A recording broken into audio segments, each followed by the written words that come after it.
With the college basketball season right around the corner, it's time to get into my first big board for the 2026 NBA draft cycle. This is Floor and Ceiling. Let's break it down. Carter Knox is a strong and efficient play-finishing wing. He'll be a solid defender and athlete at the NBA level. I'm very unsure about his feel and passing. Plus, he also needs to keep improving his three-pointer in terms of volume and versatility. But the Arkansas sophomore should provide floor spacing and defensive versatility to some extent. Álvaro Folgueiras graded out really well with very positive advanced numbers to go alongside sheer production and tangible development at Robert Morris last season. Now he'll be at Iowa. In the 20s, I'm usually looking for a reliable, safe outcome, and I believe that Folgueiras can give me that with his size, three-point shooting, ball screen usage as a pick and roll and pick and pop big, as well as his smart two-way approach. On the flip side, the Spanish prospect's defense and athleticism does concern me. I'm not sure how or if Folgueiras adds value on the defensive end in the NBA. Plus, I need to keep seeing more physicality from him near the basket, and I'm pretty unsure about his left hand.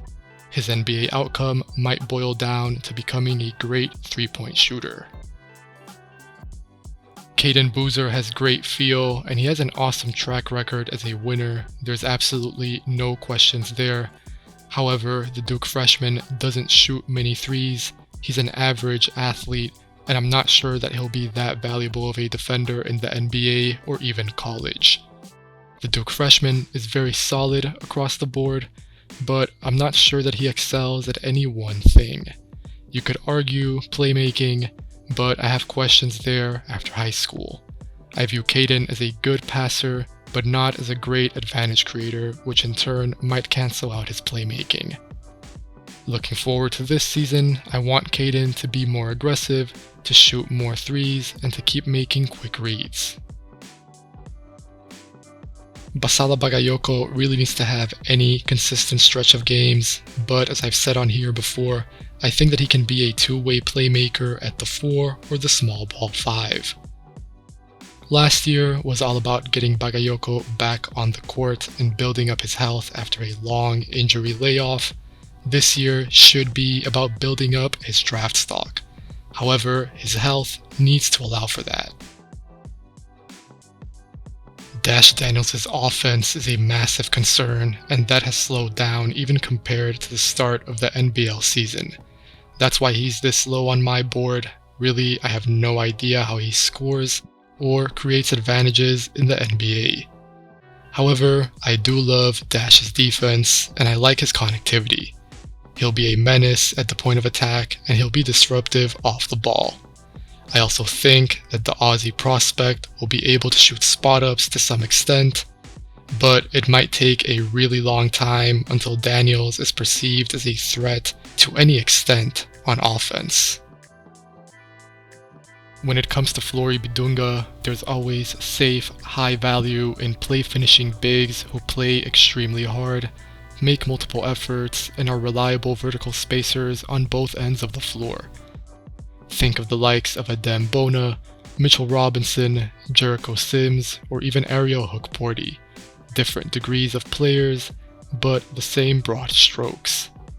Bidunga is smaller, but I think that his force, bounce, and motor will overcome any size deficit, even if that's only for 15 or 20 minutes a game off the bench.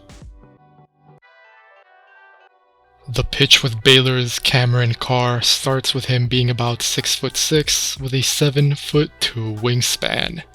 From there, I'm projecting him as an off-ball wing who scores either through spot-ups or cuts and movement.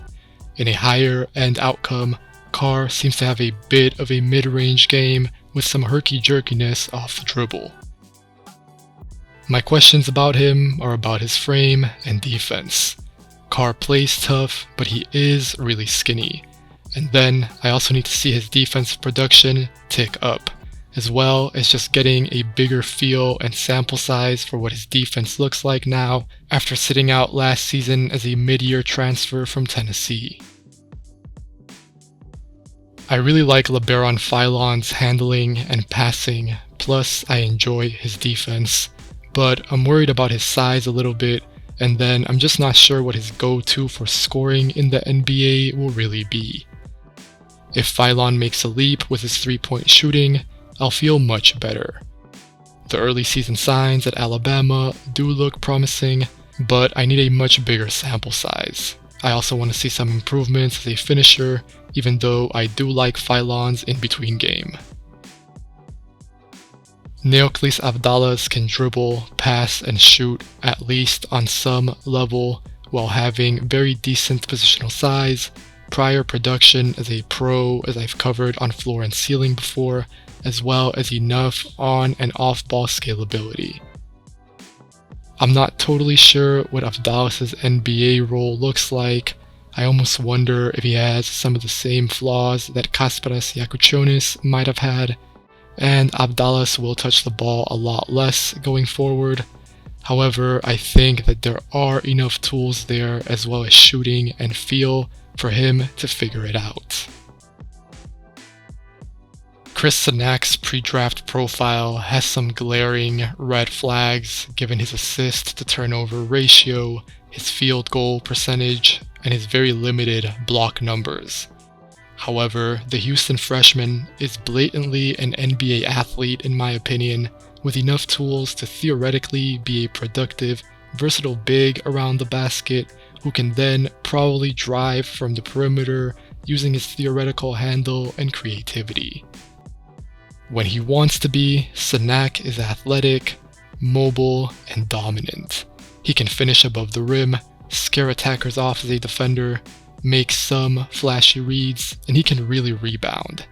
If Sanak irons out his up and down motor and embraces being challenged, he'll be a one and done, but that's nowhere near a guarantee right now.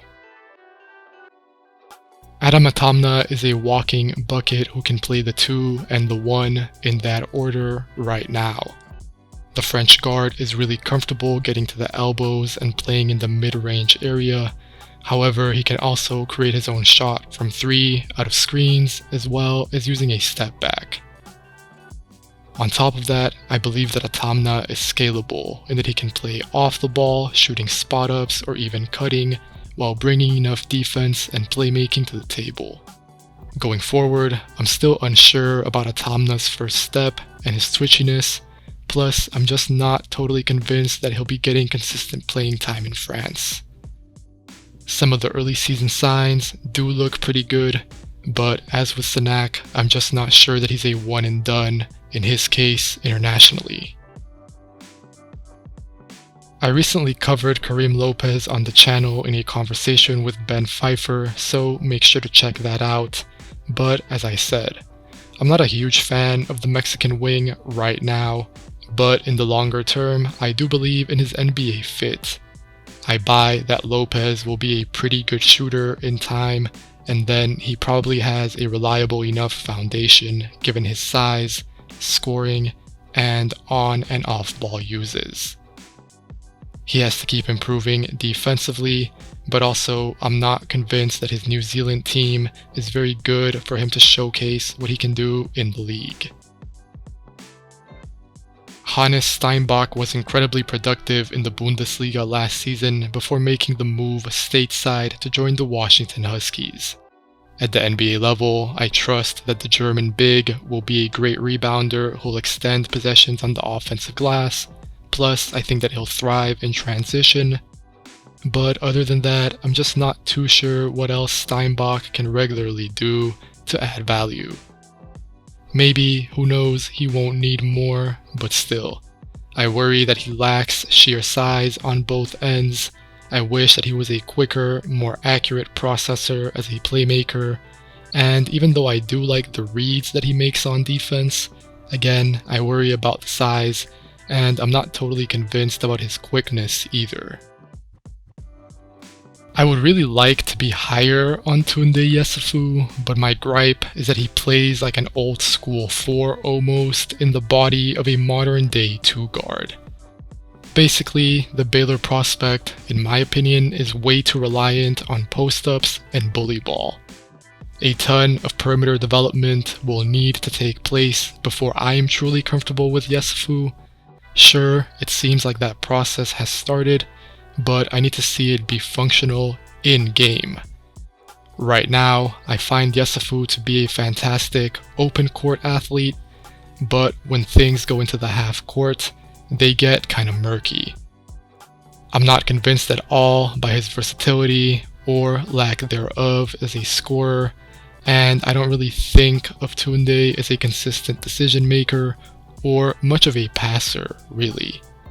The reason why Yesufu is still at number 17 for me is because I do think that he could develop into a great switchy defender who fits the athleticism and tempo of today's NBA to a T. You'll find very few high school players who have won as much or as consistently as Koa Pete, and I really do not want to disregard that track record of success alongside his pure production.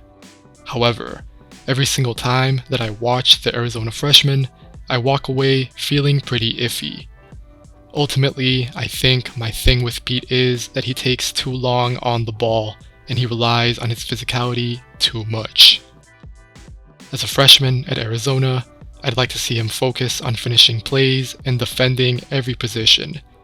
That should be what makes him the most money in the NBA, not shooting mid-range pull-ups, even though his shot will need to keep developing. There are few flaws in Pat Gongba's profile as a big.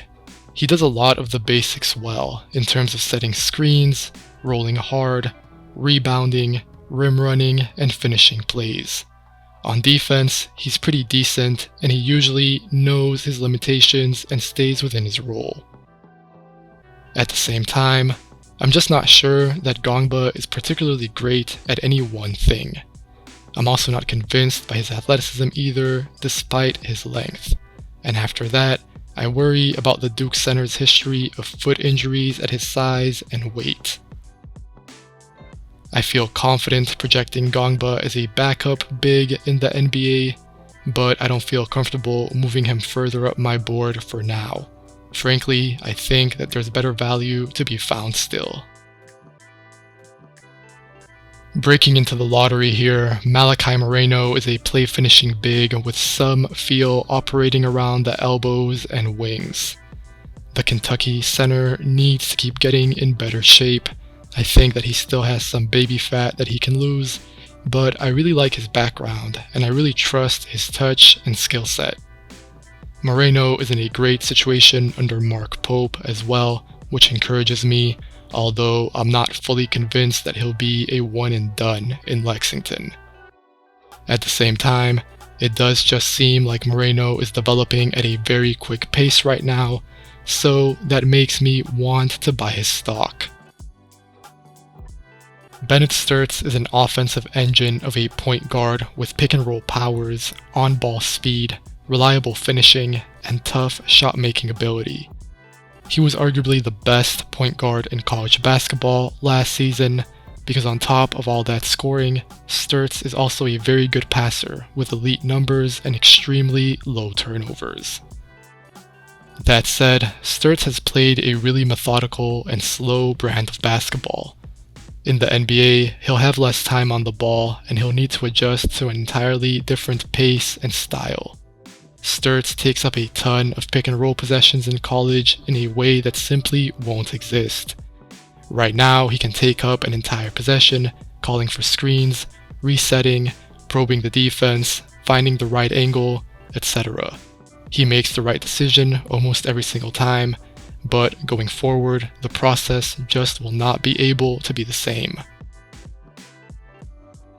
I'm a huge fan of Nick Hamenia's quick decision making. I trust his three-point shooting, and I believe in his scalability.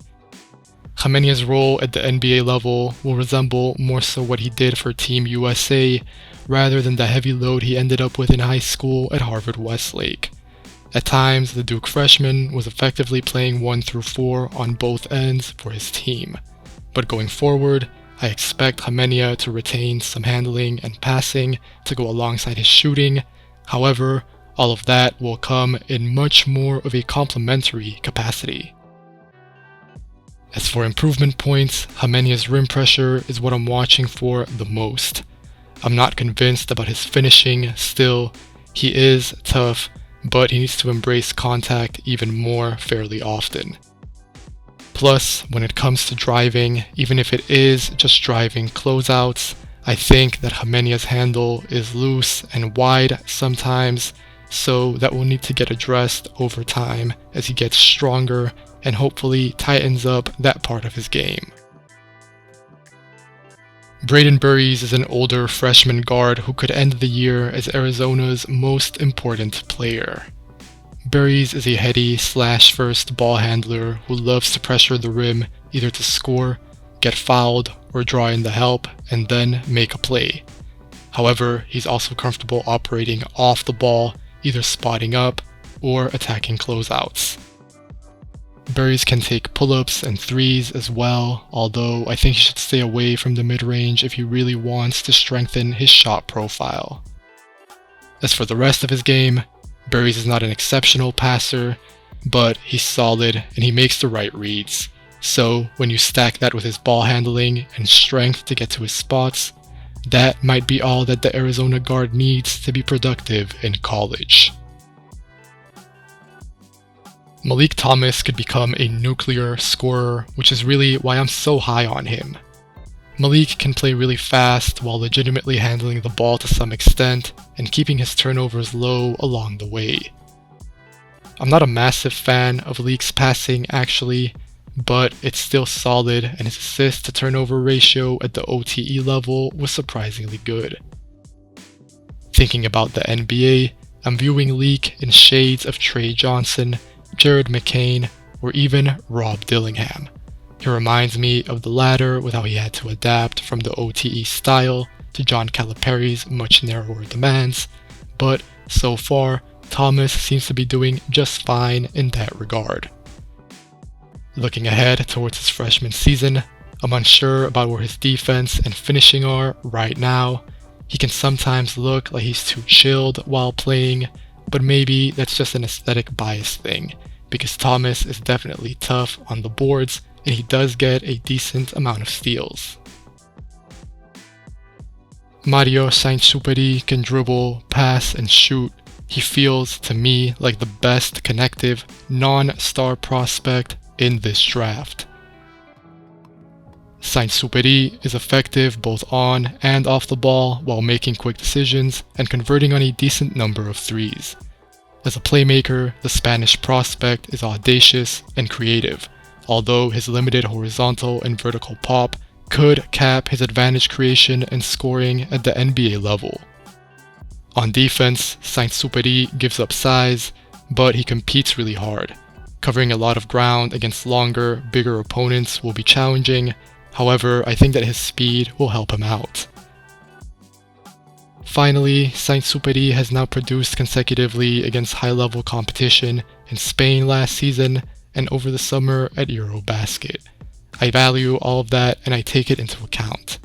This placement does feel a little high, even to me. Saint-Exupéry's playing time at Gonzaga is far from guaranteed. He might not even be a one and done, but to me, he's a clear league caliber prospect. Having Michael Brown Jr. this high up means having some belief at least in him potentially becoming a 3-point powered, pick and roll oriented offensive engine.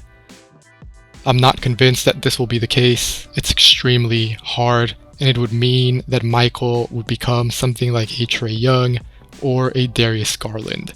For now though, I'm at least open to this possibility given how Brown's body has changed, his last 12 or so months of tape, and the fact that no other point guard's peaks have impressed me as much as Brown's. However, I am also very concerned about the Louisville freshman's 2-point scoring, especially at the rim. The hope is that Brown's physical development can begin offsetting this improvement area, but I believe that's far from a certainty. If Brown becomes a star, like I said, it's going to be in that Garland or Trae Young all-star mold. That's appetizing, but very difficult, so maybe he ends up resembling Trey Mann instead. Sergio de la Rea is a 6'6" playmaker with pick-and-roll playmaking instincts, passing creativity, driving ability, and perimeter shooting.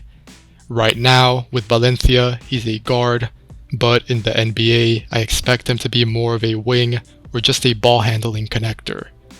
I've liked De La Rea for a very long time, and so far this season, it looks as though he's made progress to his three-pointer and body. That's why I've moved him up even higher compared to the 2025 draft cycle. However, I remain unsure about his defensive fit in the NBA, and he does need to keep producing this season for Valencia against their toughest opponents. Jaden Quaintance is the best center in this class for me. He's also really young, having only turned 18 in July. That means that he was just 17 when he was dominating on defense as a freshman at Arizona State. Quaintance would have probably been a top 5 pick in 2025 for me, but he wasn't eligible yet, so that has a great chance of happening this year. The Kentucky prospect is a stock machine who moves his feet on the perimeter, defends with strength and toughness, protects the rim, and shuts down entire plays all by himself. Looking towards his sophomore campaign, there are two main things I want to see from Quaintance. The first is a more fleshed out offensive repertoire, and the second is seeing how he comes back from a torn ACL. I think that he'll bounce back just fine in the long term, but a slow start or further injury problems could impact his draft stock. Nate Ament is a dribble, pass, and shoot prospect, and I really hope that he doesn't get shoehorned into just being a scorer for Tennessee. I wasn't a huge fan of his usage during preseason. Ament's jumper might be his biggest selling point, but I really like the reads that he makes as a playmaker as well. Watching him at the high school level, where he was by far the best player on his team, was eye-opening. He made his teammates better and executed tough reads in a variety of contexts. Now, thinking about the NBA, the biggest question with Ament is his strength. The Tennessee freshman plays tough, but finishing at the rim can still be a struggle. Ament also finds it hard to stay rooted to his spots sometimes, and teams might stick guards on him to test out if he's a true mismatch. Adding weight, which he's in the process of doing, will help. And then, defensively, I want to see how Ament keeps guarding wings, which I'm not sure that he's done that much of so far. Caleb Wilson has cracked my top 4.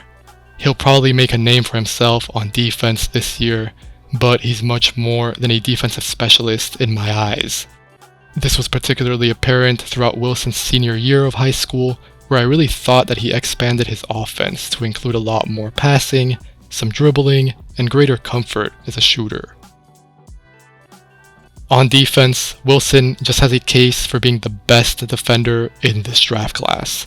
He's an incredibly valuable off-ball defender and playmaker, which is what NBA teams look for nowadays.